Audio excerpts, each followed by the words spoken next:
পেট্রাপোল থানার নতুন ভবন অবশেষে রাজ্য পুলিশের হাতে হস্তান্তর। পেট্রাপোল থানার এই আধুনিক মডেল ভবনটি কেন্দ্রীয় প্রকল্পের অধীনে নির্মিত হলেও দীর্ঘদিন তা হস্তান্তর হয়নি।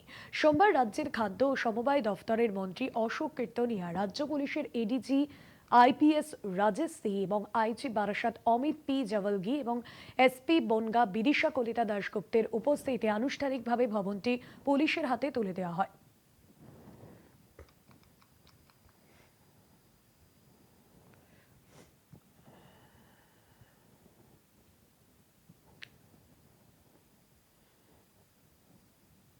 দিন আগেই আমাদের স্বরাষ্ট্রমন্ত্রী এসে এটা উদ্বোধন করে গিয়েছেন, কিন্তু আমাদের দুর্ভাগ্য বিগত যে গভর্নমেন্ট ছিলেন, যেহেতু সেন্ট্রাল বিরোধী একটা গভর্নমেন্ট ছিলেন, সেই গভর্নমেন্ট তারা করতে দেয়নি, যেহেতু সেন্ট্রাল গভর্নমেন্টের প্রজেক্ট করতে দেওয়া হয়নি।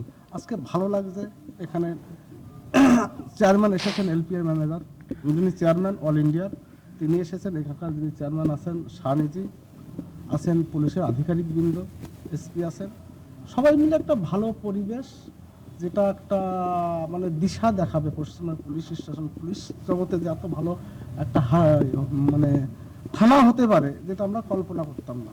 শুধু সেন্ট্রাল গভর্নমেন্টের সৌজন্যে, এলপিএর সৌজন্যে এটা সম্ভব। দিন আগেই আমাদের স্বরাষ্ট্রমন্ত্রী এসে এটা উদ্বোধন করে গিয়েছেন, কিন্তু আমাদের দুর্ভাগ্য বিগত যে গভর্নমেন্ট ছিলেন, যেহেতু সেন্ট্রাল বিরোধী একটা গভর্নমেন্ট ছিলেন, সেই গভর্নমেন্ট তারা করতে দেয়নি, যেহেতু সেন্ট্রাল গভর্নমেন্টের প্রজেক্ট করতে দেওয়া হয়নি। আজকে ভালো লাগছে এখানে